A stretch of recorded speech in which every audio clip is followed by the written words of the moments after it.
Hey guys, again we are talking about Dragon Ball in the world of My Hero Academia. And even more importantly, again, I'm not alone. I got a new guest. He's an amazing Dragon Ball YouTuber, Dex Comics. Yo, what's up? Dex here. Go check him out on his channel right after this video. There's a link down in the description. But before we get into today's video, I want Dex to set a few ground rules. 1. Because this is the world of My Hero and not Dragon Ball, all the characters will be humans and not aliens. If they look alien, that's simply due to their quirk. 2. Due to Goku and Vegeta not being able to be Saiyans, we've connected them as cousins. 3. Because all Dragon Ball characters are way more powerful than My Hero characters, we've had to scale them down to fit this universe.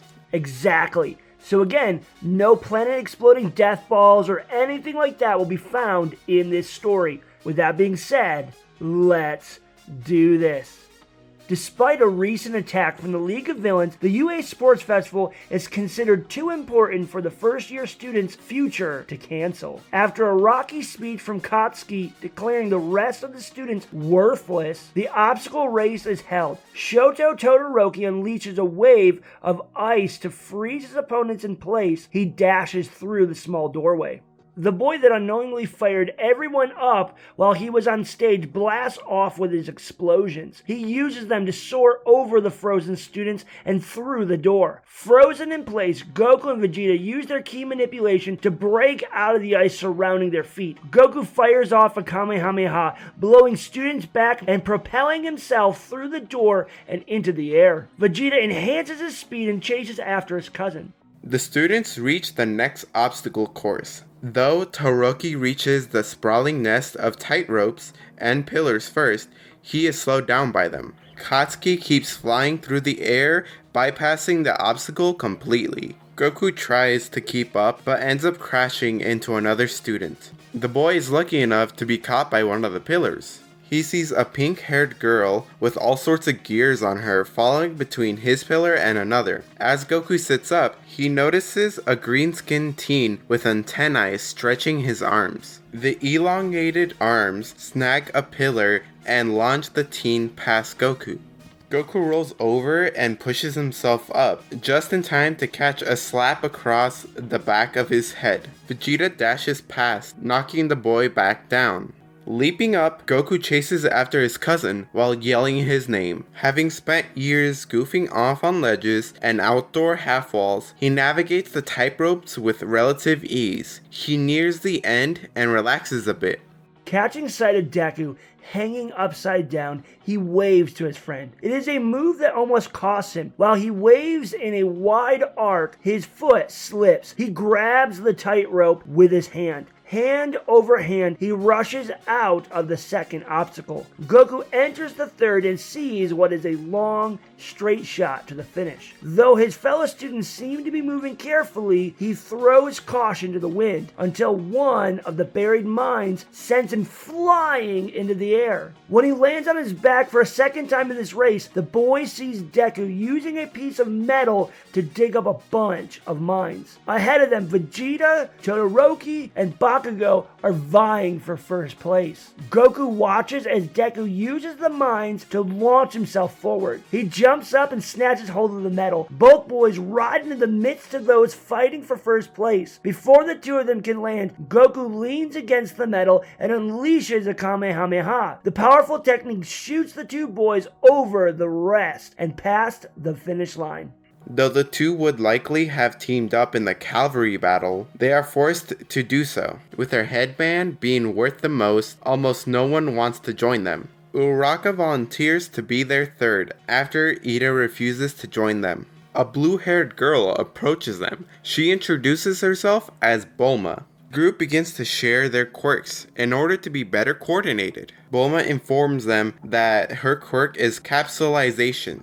It runs in her family and allows her to capsulize any inanimate object between the size of a baseball and about the size of a car.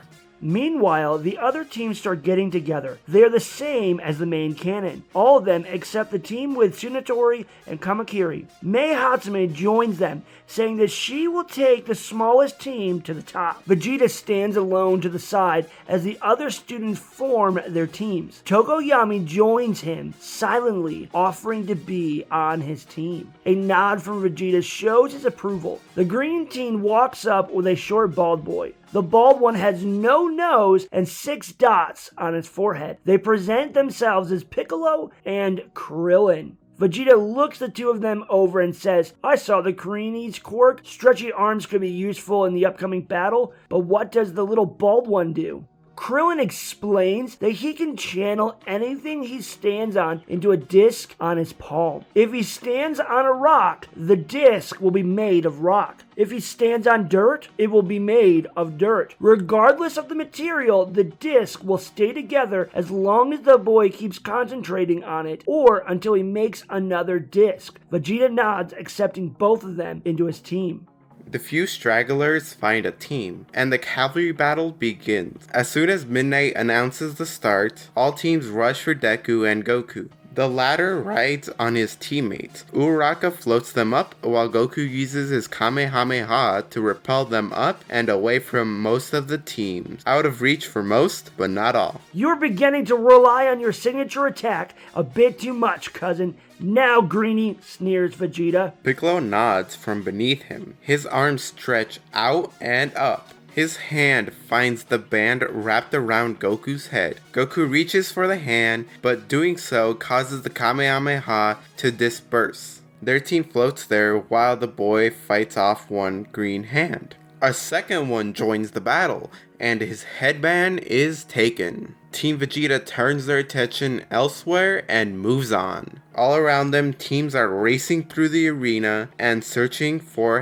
headbands. Gyro uses a sound wave attack from behind them. Tokoyami has Dark Shadow block it. Piccolo uses the distraction to snatch one of the bands off Hagakuri's head. Team Nioto sneaks up on them as Hagakure's team retreats. Copying the green teen's quirk, Monoma stretches his arms. He grabs Hagakure's headband and tears it from Piccolo's hand. Krillin launches a Destructo disc that smashes into Monoma's arm. It causes the boy to drop the prize, which Dark Shadow catches and hands to his rider. Vegeta sits atop of them, looking so smug as he adds it to all the other headbands he already has. A smirk follows a snide remark while Monoma and his team recede, looking for other targets. While two teams move away from those now worth the most points, several others rush in to replace them. Teams Mineta, Tetsu, Kendo, and Bakugo all charge Vegeta and his newfound companions. Kendo gets there first and uses her quirk Big Fist to attack the targets. It catches them off guard, but Tokoyami is quick to call upon Dark Shadow.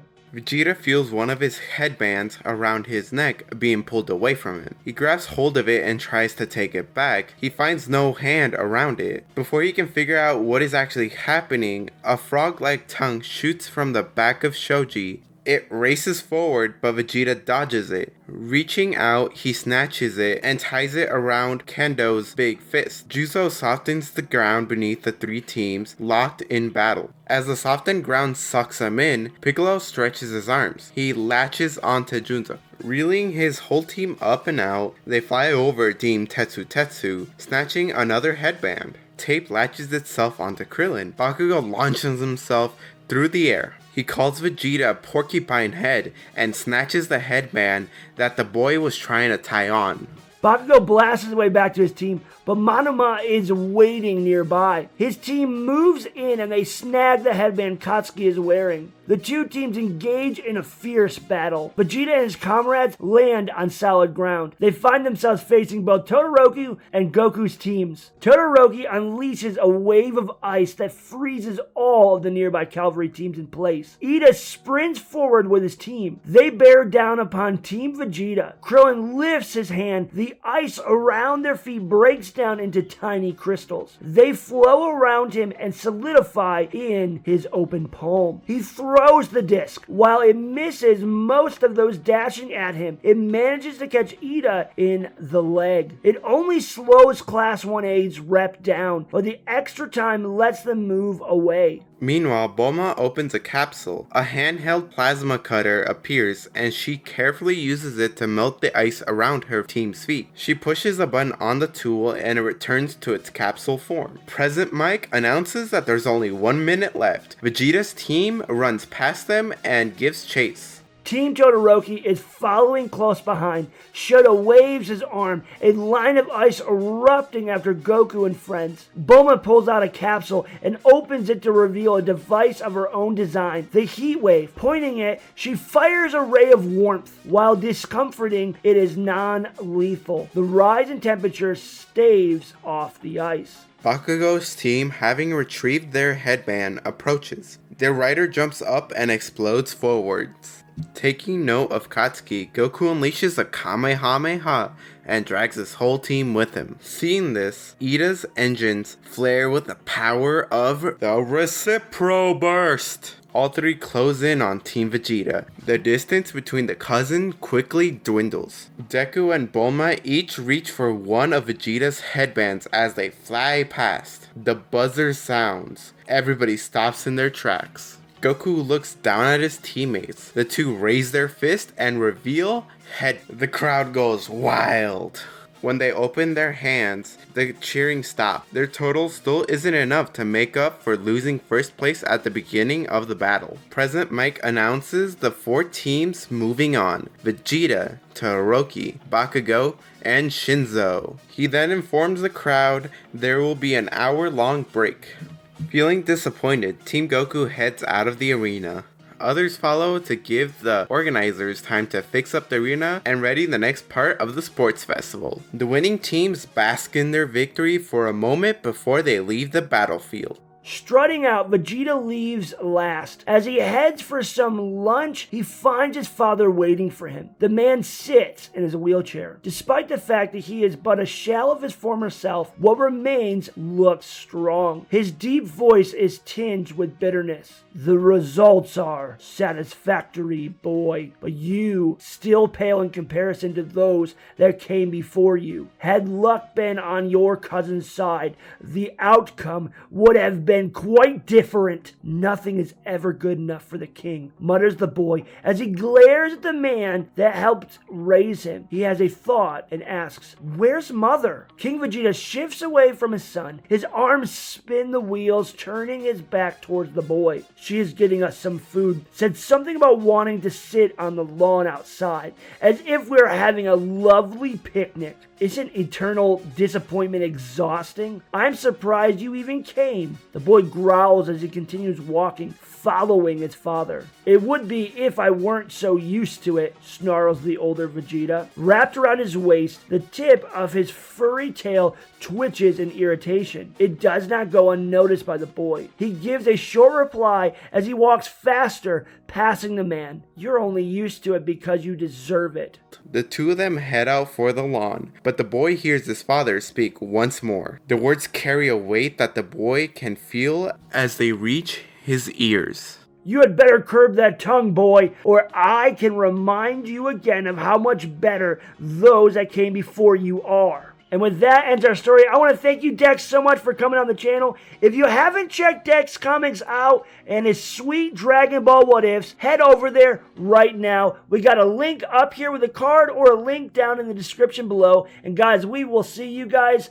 next time.